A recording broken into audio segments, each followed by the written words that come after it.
चलिए देखिए, पिछले तकरीबन 1.5-2 साल से हम एक मुद्दा महानगर पालिका और समाज कल्याण विभाग का उठा रहे हैं। रमाई घरकुल योजना जो है, ये एक बहुत अच्छी स्कीम सरकार ने शुरू की थी, जिसका मकसद ये था कि एससी समाज के जो गौर गरीब लोग हैं, जो कच्चे घरों में रहते हैं, जिनके पास एक 200-300 स्क्वायर फीट का एक छोटी सी ज़मीन है, उन लोगों को पक्का घर बनाने के लिए सरकार 2.5 लाख रुपये देती है। वो स्कीम बहुत अच्छी होने के बावजूद भी एससी समाज के गौर गरीब लोगों का फ़ायदा क्यों नहीं हो रहा है? क्यों वहाँ पर झोपड़ियाँ वैसे के वैसी बसी हुई है, झोपड़पट्टियाँ वैसी की वैसी बसी हुई है? इसकी हम जब छानबीन किए तो हमें ये पता चला कि बहुत सारे शहरों के अंदर ऐसी धांधलियाँ चल रही है। हमारे शहर के अंदर तो कुछ हद ही पार हो गई है कि यहाँ पर जो अपने आप को भाऊ, दादा और इस समाज के बड़े बड़े नेता कहने वाले लोग जो बड़ी बड़ी गाड़ियों के अंदर घूमते हैं, अपने ही गौर गरीब समाज को कैसा लूट रहे हैं, हमने इसकी इंक्वायरी करे। और वो इंक्वायरी के अंदर हमको समझ में आया है कि 3,000 रुपये अगर आप उनके लोगों को देते हैं तो टोटल फाइल 3,000 रुपये के अंदर बन के मिल जाती है। अब वो उसके अंदर क्या क्या होता है, तो आपका रहीवासी सर्टिफिकेट होना चाहिए, उसमें आपका इनकम सर्टिफिकेट होना चाहिए 1 साल का, उसमें आपका रेसिडेंशियल ये होना चाहिए, फिर आपकी टैक्स रिसीप्ट होना चाहिए। वो टैक्स रिसीप्ट के साथ आपको कास्ट सर्टिफिकेट एक लगाना है और पीला राशन कार्ड आपको लगा के देना है। बस ये 5 डॉक्यूमेंट्स हो गए, आप दे दीजिएगा लेके जाके, और 2.5 लाख रुपये है तो लेके गायब हो जाइए। कई सारे गौर गरीब लोगों से इन्होंने झोपड़पट्टियों में जाके ये डॉक्यूमेंट जमा किए और ये डॉक्यूमेंट्स की बुनियाद के ऊपर इन्होंने वो फाइल तो सबमिट किए, लेकिन पैसा जो है वो डायरेक्टली अपने अकाउंट के अंदर, अपनी पद संस्था के अंदर मंगाए, अपनी कोई कोऑपरेटिव बैंक के अंदर मंगाए, और ये पैसा जो है ये भाऊ दादा लोगों ने अपने जेब में रख लिए। कई 100 करोड़ रुपए की हम बात कर रहे हैं। पिछले कई सालों से ये जो झोल चल रहा है। अब जब ये मामला हम देख रहे थे कि इतनी सारी शिकायतें मैंने किया था, मैंने चीफ मिनिस्टर देवेंद्र फडणवीस को किया था, मैंने सोशल वेलफेयर के मिनिस्टर, जो दुर्भाग्य से हमारे ही अपने मिनिस्टर है, यहाँ के पालक मंत्री है संजय सिरसाट, एससी समाज से ताल्लुक़ रखते हैं, और उनके नाक के नीचे ये धांधली चल रही है। हमने सोशल वेलफेयर के सेक्रेटरी हर्षदीप कांबड़े साहब, बहुत अपराइट ऑफिसर है, बहुत अपने समाज के लिए बहुत कुछ अच्छा किए हैं उन्होंने, उनको भी हमने पत्र लिखे, यहाँ के डिविजनल कमिश्नर को लिखे, यहाँ के कलेक्टर को लिखे, और म्यूनसिपल कमिश्नर को मैंने कितने लेटर लिखा है मुझे भी खुद ये नहीं है, सबके इनवर्ड है मेरे पास। उसके बाद जब कुछ नहीं हो रहा था तो मैंने खुद ने एंटी करप्शन डिपार्टमेंट गया, एंटी करप्शन में डिपार्टमेंट में जाके है तो मैंने है तो पूरा पुरावे दिया उनको, लेटर्स दिया उनको, समझाया कि कैसा ये स्कैम चलता है, कुछ नहीं हुआ। फिर हमने सोचा कि अब है तो हम कोर्ट में जाएंगे, क्योंकि महानगर पालिका अभी 23 करोड़ रुपये अभी रिलीज़ कर रही है। ये रिलीज़ होते ही 31 मार्च से पहले आपके अकाउंट के अंदर और 40 करोड़ रुपये आ जाएंगे रमाई घरकुल के नाम के ऊपर। लेकिन ये पैसा सही मानों में वो गरीब लोगों के पास पहुंच रहा है क्या? तो नहीं पहुंच रहा है। तो बहुत सारे हमारे साथियों ने भी बहुत सारे डॉक्यूमेंट्स निकाले। मुझे लिस्ट नहीं दी जा रही थी कि कितने लोगों को पैसा दिया जाने वाला है, कितने लोगों के सैंक्शन हो गए, तो मैंने खुद ने अपने लेवल के ऊपर निकाला और मेरे फेसबुक पेज के ऊपर वो लिस्ट डाल दिया। तकरीबन 250-300 पेज की लिस्ट है वो। उसके बाद लोगों ने ये बोला कि भैया उस्मानपुरे में तो ये आदमी रहते ही नहीं है, इसका घर ही नहीं है। हाँ, किसी ने बताया कि साहब ये तो रेलवे स्टेशन के ऊपर सादत नगर के अंदर है ही नहीं इसका मकान। तब है तो हमको इसकी व्याप्ति पता चली और उस हिसाब से हमने ये कंक्लूजन के ऊपर पहुंचे कि तकरीबन 90% जो है वो बोगस फाइल्स तैयार किए गए हैं। और इसी दौरान कुछ लोगों को जब ये समझ में आया कि हमारे समाज के लोग हैं तो इसके बारे में आवाज़ नहीं उठा रहे हैं, तो मुझे एक शख्स ने एक लेटर लिखकर भेजा की तुम्ही आमच्या समाजाच्या बाबतीत लढत आहे, हे रमाई घरकुल योजना कशा प्रकारे चालत आहे याचा एक उदाहरण के तौर के ऊपर हम आपको बोगस डॉक्यूमेंट्स कितनी आसानी से बनाए जा सकते हैं इसका उदाहरण दे रहे हैं। तो उन्होंने उदाहरण के तौर के ऊपर ओरिजिनल डॉक्यूमेंट्स भेजे। किसके नाम के ऊपर भेजे? एक है एकनाथ शिंदे और दूसरे है देवेंद्र गंगाधर राव फडणवीस। इनके नाम के ऊपर बोगस डॉक्यूमेंट्स। क्या है ये? रहीवासी प्रमाण पत्र। एकनाथ शिंदे और देवेंद्र फडणवीस कहाँ रहते हैं? तो अंबेडकर नगर के अंदर रहते हैं। ये सर्टिफिकेट ओरिजिनल डॉक्यूमेंट बता रहा है। फिर उसके बाद उनको ये बताना पडता है की आम्ही गरीब आहे, छोटासा आमचं मकान आहे, त्याला पक्का बांधण्यासाठी आम्हाला टॅक्स रिसीट पाहिजे. तर ह्या दोघांचं, एकनाथ संभाजी शिंदे राहणारे आंबेडकर नगर यांची प्रॉपर्टी, ओरिजिनल डॉक्यूमेंट महानगरपालिकेचा, ये महानगरपालिके का. दूसरा है देवेंद्र गंगाधरराव फडणवीस, ये original tax receipt Devendra Fadnavis Maharashtra के मुख्यमंत्री की. ये पत्र है जिस बंदे ने मुझे ये लिखकर भेजा है पूरा कि कैसा है, तो इसके अंदर पूरा झोलझाल होता है और एक मैं उदाहरण के तौर के ऊपर ये तुम्हारे को डॉक्यूमेंट्स भेज रहा हूँ करके. फिर उसके बाद आधार कार्ड बनाना इतना आसान होता है, डुप्लीकेट आधार कार्ड, नेशनल सिक्योरिटी, राष्ट्रीय सुरक्षा से संबंधित ये मुद्दा है. ये आधार कार्ड बोगस, देवेंद्र फडणवीस और एकनाथ शिंदे का बोगस आधार कार्ड तैयार किया गया. लेकिन ये स्कीम किसके लिए है, तो एससी समाज के लिए. तो आपको कास्ट सर्टिफिकेट भी देना पड़ता है, तो 2 कास्ट सर्टिफिकेट भी उसने ओरिजिनल भेजा. स्टैम्प देखिए ओरिजिनल है.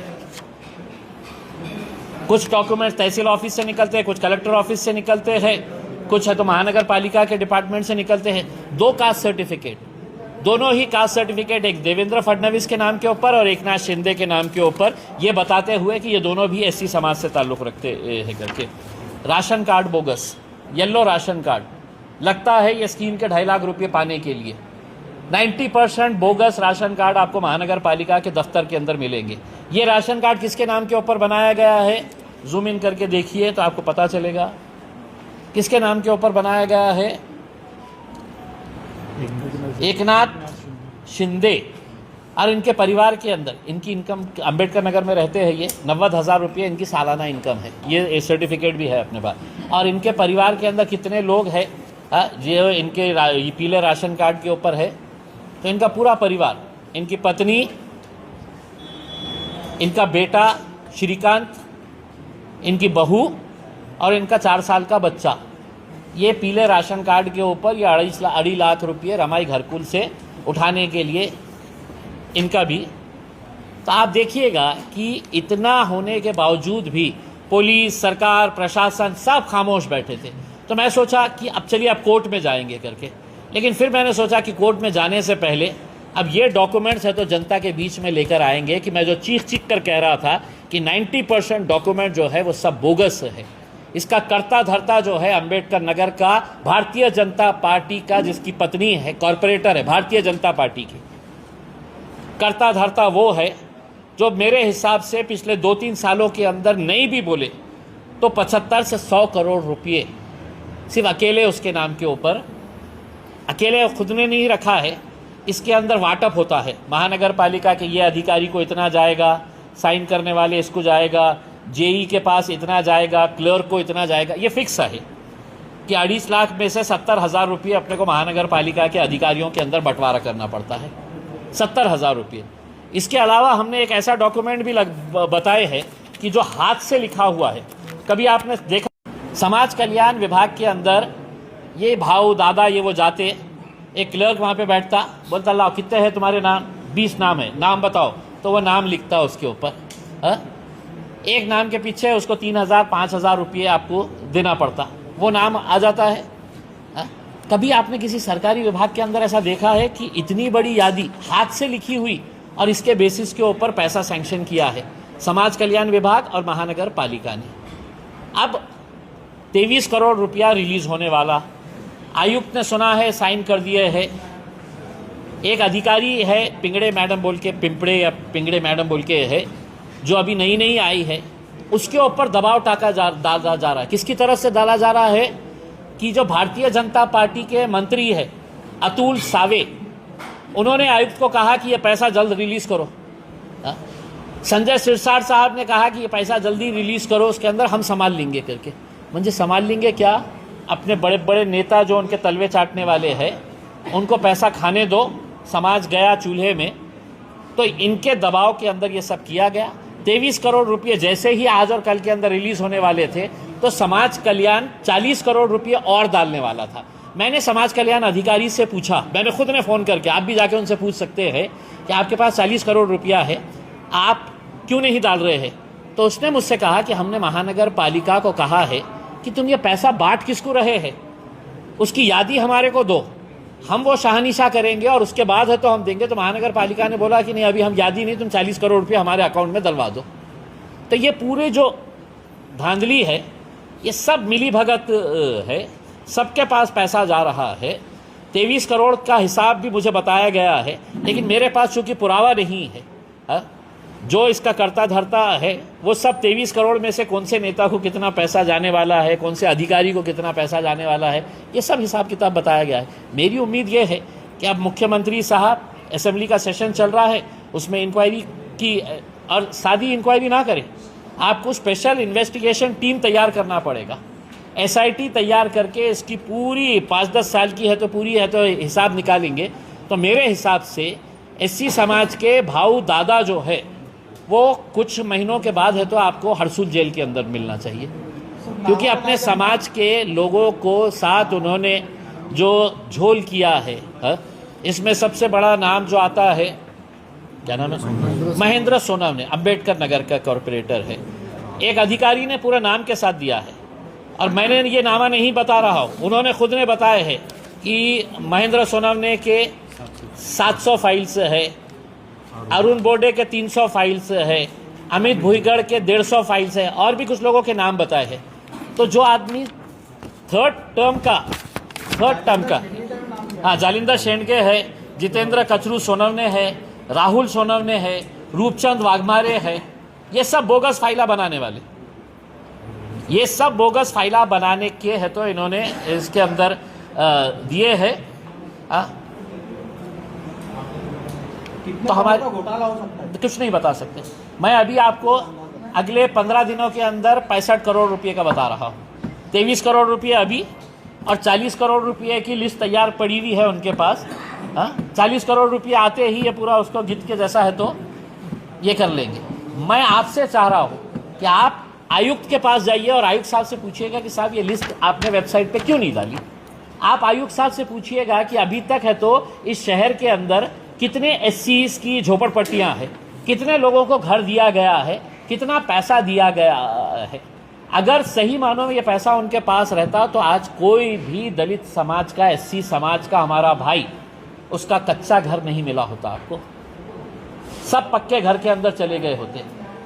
तो हमारी अपेक्षा ये है कि इसका जवाब आयुक्त साहब ने देना चाहिए करके। मुझे जो ये बोगस डॉक्यूमेंट्स आए हैं, मैंने लेटर तैयार करा कि पुलिस कमिश्नर के पास दूं, लेकिन फिर मुझे ये हुआ कि क्या होगा, सारे के सारे अगर एक ही थाली के चट्टे बट्टे हैं, क्योंकि संजय सिरसाट के साथ मैंने इतने बोगस डॉक्यूमेंट्स है तो दिया था, CBI तक दिया था, CBI एंटी करप्शन के DG को दिया था लेके जाके पर्सनली मैंने। वो खुद हैरान हो गए थे कि इतना कैसा मतलब ये है, लेकिन हुकूमत ने उनको दबाने की कोशिश करी। हुकूमत ने बोला कि नहीं भैया हमारे लोग हैं, हाँ हम भी खा रहे हैं, उनको भी खाने दो करके, तो किसी का कुछ हुआ नहीं था। अब मेरी अपेक्षा ये है कि इम्तियाज़ जलील ने यह सवाल उठा लिया है, अब ये गेंद आपके बल्ले में है। अगली पत्रकार परिषद में आके मुझसे ये मत पूछे, वरना हमारे चाहने वाले तो बैठे हैं, यानी मुद्दा उछलला होता पण काय नंतर गप्प बसले की आंदोलन की कुछ तैयारी है आपकी? आंदोलन की तैयारी नहीं।